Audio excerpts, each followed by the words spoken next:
Assalamualaikum warahmatullahi wabarakatuh. Waalaikumsalam warahmatullahi wabarakatuh. Selamat berjumpa kembali dengan channel kami yaitu Gerah Mu'alaf TV dan Edi Prayitno. Alhamdulillah pada siang hari ini kami akan berbincang-bincang dengan mu'alaf yaitu saudara Paul ya. Kebetulan Paul ini adalah mu'alaf binaan kami yang juga kami tampung di Yayasan Pembina Mu'alaf At-Tauhid. Dan alhamdulillah beliau juga mengikuti belajar di yayasan kami, yaitu Yayasan Pembina Mu'alaf At-Tauhid.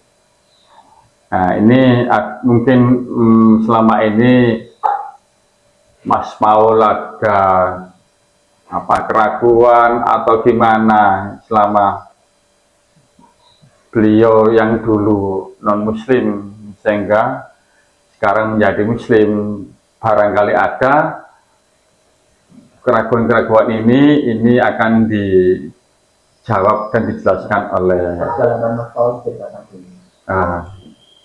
Mas, monggo Mas, pengalaman Mas Paul setelah sebelum mu'alaf dan menjadi mu'alaf. Oke, kalau perjalanan saya, Pak, saya itu kan dulu Katolik. Keluarga besar itu semua itu non-muslim. Semua agama ada, terkecuali Hindu. Hindu itu nggak ada.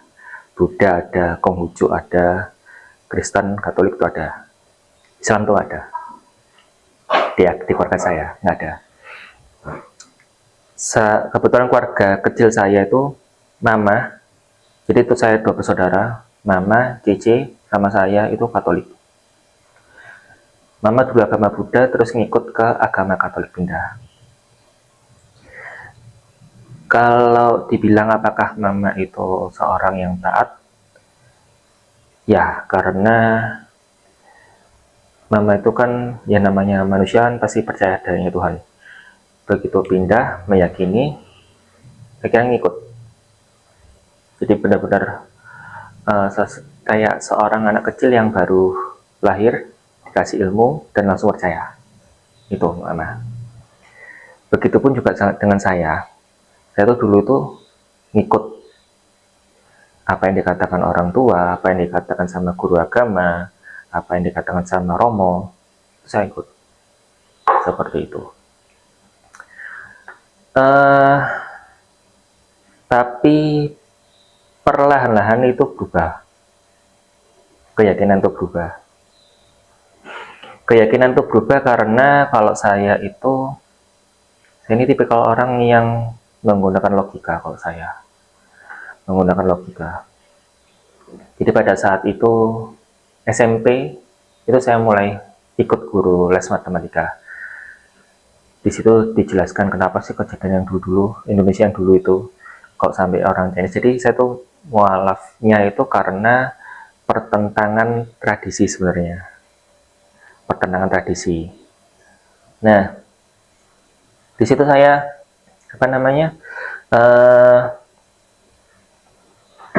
mulai berpikir, gara-gara ikut guru les ini saya mulai berpikir karena dijelaskan kenapa sih kok orang Islam tuh seperti itu, seperti ini gitu loh, melakukan kekerasan atau apa seperti itu. Dijelaskan dari sudut pandangnya orang Islam. Karena selama ini saya ngikuti pandangan orang tua, namanya anak kan masih ngikut pandangan orang tua kalau saya. Kemudian di situ saya mulai mengubah mindset saya. Di mana saya itu harus memposisikan sebagai orang ketiga. Dalam arti mencoba dari sisi pandangan orang lain itu gimana sih? Seperti itu. Di situ saya mulai belajar juga soal Islam, karena dari situ setelah ikut belajar yang di guru les itu saya mulai tertarik, ingin tahu kan. Akhirnya ya sudah pelan-pelan mulai tertarik. Dan entah kenapa hati itu terdorong. Puncaknya itu pada saat SMA kelas 3. Itu saya ibarat kata kayak perang dunia lah, karena saya tuh sempat bertengkar sama orang tua gara-gara saya tuh mendekati seorang muslimah. Namanya anak muda kan kepingin pacaran bapak. Mendekati seorang muslimah, otomatis mama ini nggak suka. Keluarga saya itu ada rasa trauma lah, rasa trauma, tapi itu penempatannya kurang tepat kalau buat saya.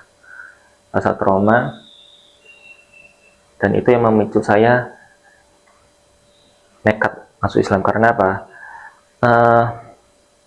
Rasa trauma ini kalau buat saya kurang tepat ya, karena saya ini kan kecil dirawat, ada pembantu, saya biasa panggil bibi. Bibi itu orang pribumi. Mohon maaf ya, ini bukan masalah soal ras atau apa, tapi faktanya di lapangan seperti itu. Bibi ini ngerawat saya dari kecil, ngerawat mama dari kecil, tapi kenapa kok saya ini nggak boleh punya hubungan khusus dengan orang pribumi seperti itu. Dan lagian di agama Katolik saya itu pun tidak diajarkan untuk mengkotak-ngotakkan seperti itu. Akhirnya sudah saya nekat, saya terabas bertengkar sama orang tua. Akhirnya sudah saya diamkan dulu, saya tenangkan dulu orang tua. Akhirnya singkat cerita, kuliah itu semester 2 papa meninggal gara-gara kepikiran anaknya mau masuk Islam. Karena mindset orang tua saya dulu, orang Islam itu barbar, Teroris. kasar, ugal-ugalan istilah kata gitu. Padahal itu kan kalau sebenarnya mereka tahu ya mereka nggak akan seperti itulah. Akhirnya kepikiran ingin masuk Islam, ya sudah. Di situ saya dapat tekanan dari keluarga besar, mental tuh kena kena. Kemudian saya semester 6 itu bulan Juli itu kan pas bulan puasa itu. Nekat saya. Sebelum bulan puasa itu pada saat semester 6, sebelum bulan puasa itu saya masuk ke grup Facebook ya, untuk istilah, jadi grup itu isinya para mualaf sama para muslim yang menjelaskan Islam itu bagaimana sih, seperti itu. Ketemu salah satu ustadz, akhirnya dikenalkan sama teman-teman Tionghoa muslim, orang Chinese yang sudah muslim. Saya dikenalkan situ, akhirnya diajak salah satu seorang perempuan, wanita, masih hidup sampai sekarang. Itu namanya C. Cindy atau C. Inayah, tinggal di Batam. C. Cindy itu cuma ngomong kayak gini kan, wes Talati, ayo masuk Islam. Ayo nanti pada saat itu hari Jumat. Pada saat itu, wes lah, ayo masuk Islam syahadat. Oke. Saya cuma bilang, oh ya sudah, ya gitu. Nyelotok dengan santainya, dengan mudahnya, tanpa memikirkan nanti ke depannya orang tua nerima atau apa enggak. Saya nggak tahu kenapa kok tiba-tiba dengan semudah itu ngomong. Dan ya sudah, siang itu disyahadatkan. Setelah itu kan masih belum resmi kan Pak. Jadi syahadat, terus hari Minggunya saya syahadat ulang secara resmi, dalam arti sekaligus misi yang surat walaf. Itu Untuk mendapatkan sertifikat itu ya, mendapatkan sertifikat. Jadi kalau saya pribadi, saya mualafnya tuh gara-gara pertentangan tradisi, karena ada satu tradisi, tapi ini tidak semua orang Chinese memakai tradisi ini, dimana sesama orang Chinese harus nikah sama orang Chinese. Itu kalau saya menolak. Akhirnya berujung pada perempetan itu tadi, mengenai keyakinan, merembet kemana-mana. Ya sudah, karena apa yang saya tahu, kalau itu benar ya saya terima, saya jalani, nggak peduli orang ngomong apa, siapapun yang larang saya lalui, kayak gitu, saya lawan. Berarti Mas Paul sendiri itu juga menentang ya tradisi Chinese harus nikah dengan Chinese itu. Kalau buat saya ya, Iya. Jadi Mas Paul menghendaki pembawuran ya di. saya nggak suka beda-bedakan gitu malah. Terus soal keimanan di Katolik itu katanya beda ya dengan Protestan. Mungkin Mas Paul bisa ceritakan sedikit kalau pandangan orang Katolik terhadap Yesus, Allah Bapa dan Trinitas itu seperti apa? Coba mungkin Mas Paul bisa jelaskan itu. Ini yang saya tahu Pak Edi. Ini yang saya tahu ya. Kalau pada saat dulu saya masih Katolik. Bedanya Kristen sama Katolik itu di Kristen itu kalau berdoa nggak harus lewat Bunda Maria. Di Protestan. Kristen. Kalau di Katolik bisa doa melalui Bunda Maria. Kan ada doa Salam Maria di Katolik itu. Kemudian kalau di Katolik bedanya dengan Kristen, Katolik masih pakai patung, Kristen terkadang ya walaupun ada ukiran dari kayu atau apa, tapi itu bukan menjadikan ukiran itu sosok seorang Tuhan atau apa. Jadi hanya mungkin ukiran burung merpati atau tangan berdoa kayak gini. Jadi kalau logonya salib itu ada patung, itu Katolik. Kalau yang logonya salib tidak ada patung, itu Kristen Protestan. Ya. Ya. Kemudian kalau dari pemuka agamanya itu kan Romo, nggak boleh menikah. Terus yang pemuka agamanya yang Kristen itu pendeta, itu kan boleh nikah.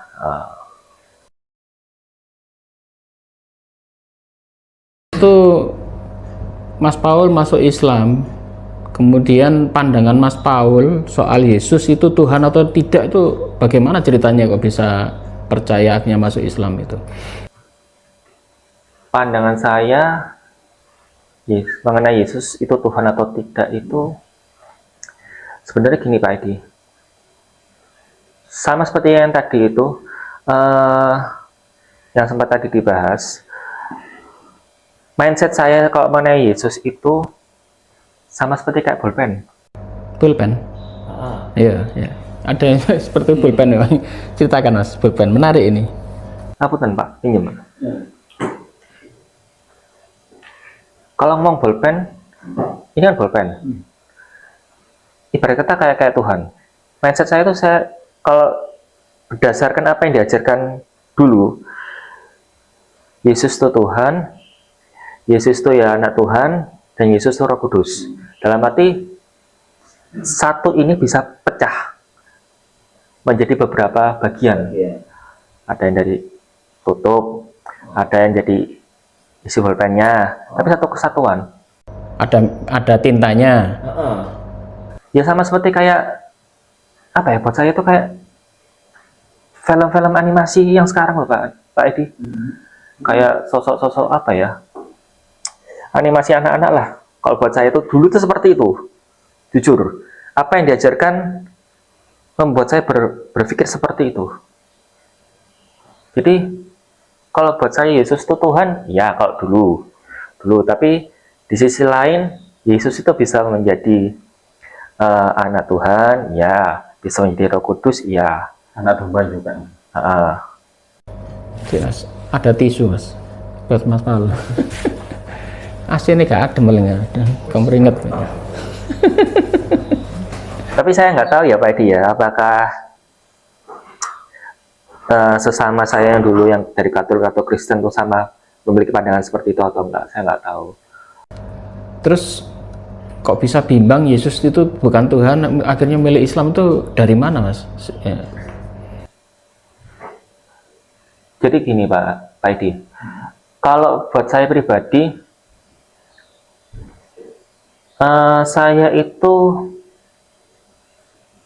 membuat saya tuh nggak nyaman di hati itu adalah gini, Tuhan itu kan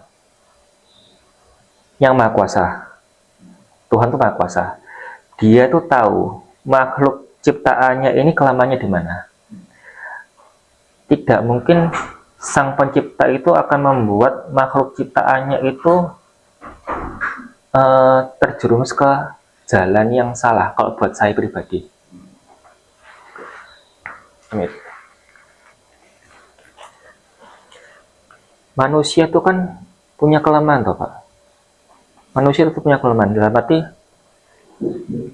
manusia itu bisa bimbang, bisa terjerumus ke hal yang salah, sedangkan Tuhan tuh sesuatu hal yang perfect. Kenapa kok sampai ada konsep, kalau bisa dibilang 3 in 1 itu loh? Itu kan bisa jadi tanda tanya. Karena manusia ini kan akalnya terbatas. Kalau buat saya kayak gitu, bimbangnya di situ. Ya walaupun pada awalnya itu saya masuk Islam tuh gara-gara celetukan saya tanpa ada rasa beban, tapi setelah itu saya mulai berpikir, setelah masuk Islam saya mulai berpikir, iya, manusia ini lemah, akalnya terbatas, tidak mungkin Tuhan itu menceritakan dirinya kepada makhluknya itu seperti kayak 3 in 1 gitu. Itu kan pasti akan membuat celah bagi makhluknya untuk bingung. Itu kalau buat saya kan konsep yang paling sederhana, yang paling bisa masuk akal tuh ya, Tuhan ini loh, Tuhan ini aku yang sempurna, aku tidak memiliki seorang anak, identitasku cuma satu, wujudku ya cuma ini tok. Ya walaupun kita nggak tahu ya wujudnya Tuhan itu seperti apa, tapi aku nih tidak kemana-mana, dalam arti tidak berubah menjadi ini, menjadi itu, agar membuat kamu tuh menjadi bingung gitu loh. Kan Tuhan tuh kepingin semua makhluknya tuh paham Tuhan tuh seperti apa sih gitu loh. Kalau buat saya sih seperti itu, bimbangnya saya tuh seperti itu. Terus Mas Paul waktu itu kan sudah baca Alkitab ya. Waktu Mas Paul membaca seperti Yesus mengajarkan Esa, yaitu yang 17 ayat 3. Waktu menjadi Kristen itu Mas Paul bagaimana menanggapi ayat itu? Kan ayat itu sudah jelas ya. Coba Mas Paul kok ayat itu sudah dijelaskan seperti itu, tapi rata-rata orang Kristen masih mengakui Yesus itu ada 3, Tuhan itu ada 3 gitu. Mungkin saya ingin atau kami ingin mendengarkan pendapat Mas Paul waktu Kristen, kalau orang Kristen membaca ayat di Yohanes 17 ayat 3 itu. Nah, gini Pak Edi, ngapunten, mohon maaf. Sebenarnya saya bukan seorang yang suka membaca Alkitab. Saya bukan tipikal seperti itu. Dan dulu pada saat saya sekolah pun, ya fakta di lapangan ya anak-anak zaman saya itu bukan yang taat. Saya itu kan mulai bimbangnya itu pada saat saya masa sekolah hingga masa kuliah. Seperti itu. Anak-anak zaman dulu kan tidak ada rasa bimbang, tidak ada yang taat sampai betul banget ya, walaupun ada, tapi kan persentasenya sedikit kalau buat saya. Dan mindset dan di Katolik itu tidak ditekankan Pak Edi, tidak ditekankan untuk anak itu membaca Alkitab. Di Katolik beda dengan yang Kristen. Karena kalau di Kristen itu kan sering membawa Alkitab. Jadi umat tuh membawa Alkitab, pendetanya cerita, khotbah, dan umatnya disuruh baca, lihat. Sedangkan kalau di Katolik Pak Edi, umat itu tidak disuruh membuka Alkitab. Ada buku misalnya Pak Edi, buku misalnya sendiri, dicetak sendiri. Ini loh panduannya, ini nanti kamu nyanyi. Jadi upacara misa, doanya awalnya ini ya, tertulis di situ di buku. Nyanyiannya ini nanti, bacaan ini nanti, bacaan Alkitab itu ada 2, seingat saya. Yang pertama terus yang kedua, setelah itu sudah selesai, terakhir itu nyanyi-nyanyian. Seperti itu. Tata caranya itu ada. Jadi di Katolik, di gereja itu patokannya bukan Alkitab, tapi buku itu kalau mau beribadah. Umat Katolik fokusnya sama apa yang disampaikan oleh Romo. Berarti itu yang dicetak itu tiap kebaktian kota ganti isinya. Sebulan sekali itu pasti ganti. Di sini kan ada Tias. Nanti Pak Edi bisa tanya itu. Seperti itu. Jadi kalau Pak Edi tanya pendapat saya mengenai air itu, jujur mohon maaf, saya itu nggak tahu soal itu. Karena saya itu membaca loh Pak Edi. Baca itu namanya masih muda ya, tidak fokus soal agama atau apa, yang penting fokusnya itu kamu tuh berbuat baik, jangan berbuat jahat, itu patokan dari ajaran orang tua. Tidak memfokuskan anak agar kamu tuh harus ngerti agamamu ini seperti apa, enggak. Jadi ya saya cuma baca itu tuh biasa, dan itu nggak ada fokus Tuhan itu seperti apa sih, nggak ada kalau buat saya. Baru setelah saya masuk Islam, baru ngeh, oh ternyata hidup tuh seperti ini ya, Tuhan tuh seperti ini ya, baru berpikir. Kalau buat saya itu seperti itu. Bisa saya tanya sini. Demikian pemirsa ya, sekilas keterangan dari Mas. Nama aslinya Paul itu, Pak? Kalau asli, Lengkapnya asli Paul Francisco. Paul Francisco. Nama baptis itu sebenarnya kepinginnya Christophorus, tapi dapatnya Christophorus. Christophorus. Terus ada lagi itu Krisma. Di Kristen nggak ada Krisma. Adanya baptis.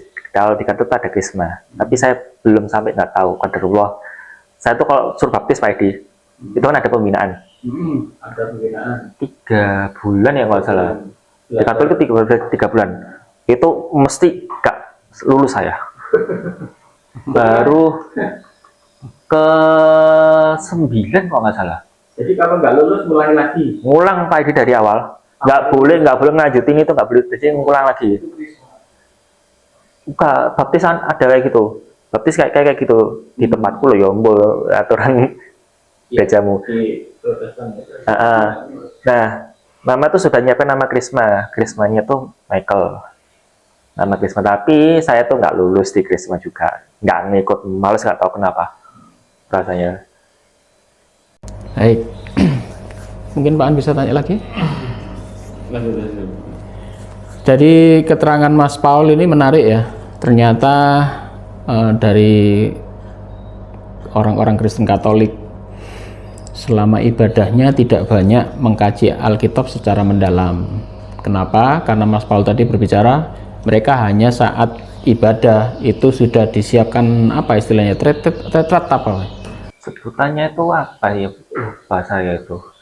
Intinya kayak ibadah itu mungkin ya. Jadi itu satu buku tipis gitu ya. Satu buku tipis itu untuk 4 minggu. Kan itu kan Sabtu, jadi 4 kali. Pertemuan pertama ini untuk Sabtu Minggu, 2 juga gitu, 3 kayak gitu, 4 kayak gitu. Tapi antara 1, 2, 3, 4 ini isinya beda-beda. Apa yang dibaca juga beda-beda. Memang jauh beda ya. Kalau dulu saya kan Protestan ya, dari Kristen ya, itu wajib itu kemana-mana bawa Alkitab, apalagi kalau mau ibadah. Kemudian mengkaji Alkitab itu kita ada tempat khusus kajian Alkitab. Bahkan dulu di tempat saya itu ada pencarian Roh Kudus, kepenuhan Roh Kudus. Karena di Pantai Kosta itu mengutamakan bahasa roh. Kalau di Katolik pasti nggak ada itu bahasa roh, bahasa lidah. Nggak ada. Jadi dulu saya di Protestan itu memang kita biasanya mengadakan retreat ya istilahnya, itu di puncak, biasanya di gunung. Kalau di Jawa Timur sini di Tretes itu kan ada tempat untuk acara seperti itu. Jadi pagi kita mendalami Alkitab, kemudian malamnya itu ibadah pencarian kepenuhan Roh Kudus sampai kita bisa berbicara dalam bahasa lidah. Itu pengalaman saya mengikuti itu 7 hari, saya pun nggak pernah lulus. Yang dimaksud dengan bahasa lidah itu apa? Nah itu yang katanya pendeta Esrasorus sandalawas itu. Itu memang beda-beda ya, makanya ada pendeta yang malah menghina-hina bahasa lidah itu. Pendeta sendiri di kalangan orang Kristen soal bahasa lidah itu beda-beda.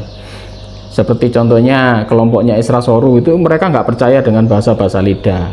Kemudian pendeta Muriwali juga seperti itu pendapatnya. Tapi di tempat Pantai Kosta saya dulu itu pagi hari itu puasa. Untuk mencari kepenuhan Roh Kudus itu puasa sambil mengkaji Alkitab. Malamnya mulai jam 9 malam sampai jam 12 ke atas itu kita melakukan ibadah kepenuhan Roh Kudus. Itu dengan ibadah nyanyi, ritme yang sangat apa ya, sampai hingga trans ya. itu kita berdiri. Jadi kita berdiri, kemudian saat orang-orang itu dipenuhi Roh Kudus, mereka itu berbicara dalam bahasa lidah yang tidak dikenali orang. Sandalawas itu katanya pendeta ya. Tapi yang bahasanya seperti itulah gitu. Nanti ada pendeta yang dikaruniai bisa membaca bahasa lidah. Jadi ada pendeta yang bisa menerjemahkan ini yang masuk ini roh dunia ataukah benar-benar Roh Kudus. Namanya pendeta itu punya talenta menerjemahkan, mengartikan bahasa roh. Tapi sampai saat ini saya kepingin tahu itu kamusnya nggak ada itu. Bahkan di sekolah-sekolah tinggi teologi pun nggak pernah diajari kalau orang yang ngomong gini itu artinya ini, itu nggak ada pelajarannya. Sedangkan mereka mengklaim ada pendeta yang mempunyai karunia mengartikan bahasa roh. Nah, saat kita trans, kita ngomong-ngomong nggak karu-karuan itu bahasa-bahasa lidah yang biasanya tidak bisa dikontrol itu, ngomongnya wah gitu. Biasanya orang itu sampai pingsan, sampai jatuh. Bukan itu kesurupan lagi. Mirip. Tapi saya nggak berani ngomong gitu, selain orang Kristen nggak aku. Jadi itu istilahnya trans. Makanya ada pendeta yang keliling nanti, ini orang ini kesurupan setan atau ini orang ini dimasuki Roh Kudus. Nah, orang yang punya karunia itu, yang pendeta-pendeta punya karunia itu keliling nanti, kemudian dikasih pita. Kan itu dalam kondisi mata terpejam semua, berdiri, kemudian pada jatuh, gelimpang-gelimpang, berbicara bahasa roh. Mungkin di YouTube juga bisa ya kalau kita lihat itu ya. Seperti pendeta Benny Hill itu kalau ngibasno jakete, orang gelundung-gelundung jatuh kabeh, kemudian mereka bisa bahasa lidah dan sebagainya, seperti itu ya. Kemudian jatuh, nanti pendeta itu keliling, dicek, oh ini yang masuk bener ini, Roh Kudus yang masuk, dikasih pita. Oh ini yang masuk kesurupan, yang masuk setan, nggak dikasih.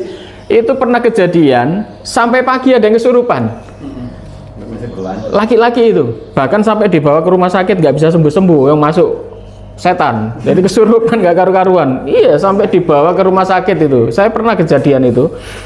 Nah, setelah amin, mereka membuka mata semua, dilihat nggak ono pitae, berarti nggak lulus. Dan saya amin hanya sendiri yang berdiri, yang lain sudah gelimpangan semua. 7 hari saya tok yang berdiri, nggak pernah jatuh. Bahkan saya hari terakhir itu saya didatangi pendeta, kepala saya itu masih ingat, ditumpangi tangan, dijungkrak-jungkrak gini loh, disurung-surung ben tiba, kan tambah takut saya. Khawatir gagal otak saya nanti kepala saya jatuh. Dan itu nyata. Sampai hari ke-7 saya nggak lulus, dan memang ya waktu itu di tempat gereja saya itu untuk menjadi pendeta itu syarat wajib harus bisa bahasa roh, harus sudah mempunyai sertifikat kepenuhan Roh Kudus.